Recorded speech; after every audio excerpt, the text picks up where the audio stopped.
aren't? Like, what's the backstory besides foul territory?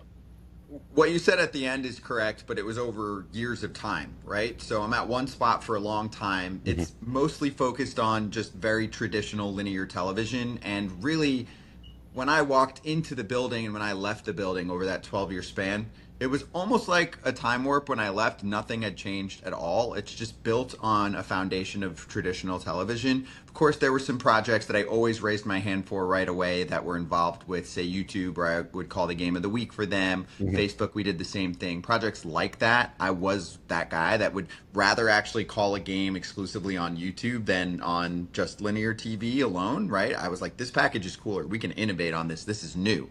But for me, I just felt like basketball and football were lapping baseball with how much they had on the podcast and digital show scene. And there was basically nothing in baseball. I'll definitely give props to John Boy. They were doing their thing. So I'm not Oh saying they're yeah. nothing. They're in a different lane. I'm saying for let's put an easy example for everyone. Pat McAfee show for baseball, right? Hmm. Where is that? And why doesn't that exist? So what I did was say, let's start to solve that math problem because I like what he's doing. I like that approach, but I'm a baseball fan.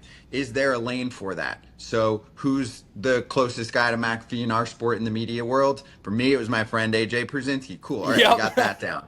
All right, what's next? Well, we're baseball. We're not football. We're not going to be the exact same. We don't have the same audience, especially because our sport's been much slower to embrace the digital audience, right? Hmm. And is much, much more protected with content. They don't let people use their highlights. It's a very different approach, like a much older school approach sport, but that's not me. I'm new school.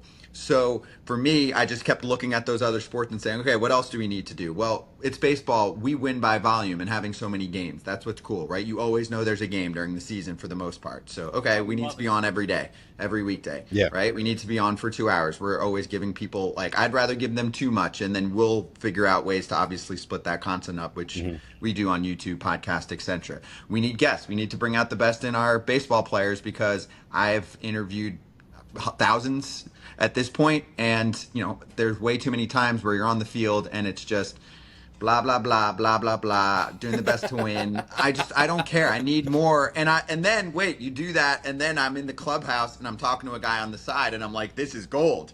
How do we Right. bring this out? Because these guys are just as exciting as football, basketball, golf, whatever else is out there Hmm. that I thought was beating the crap out of our sport in terms of the podcast space.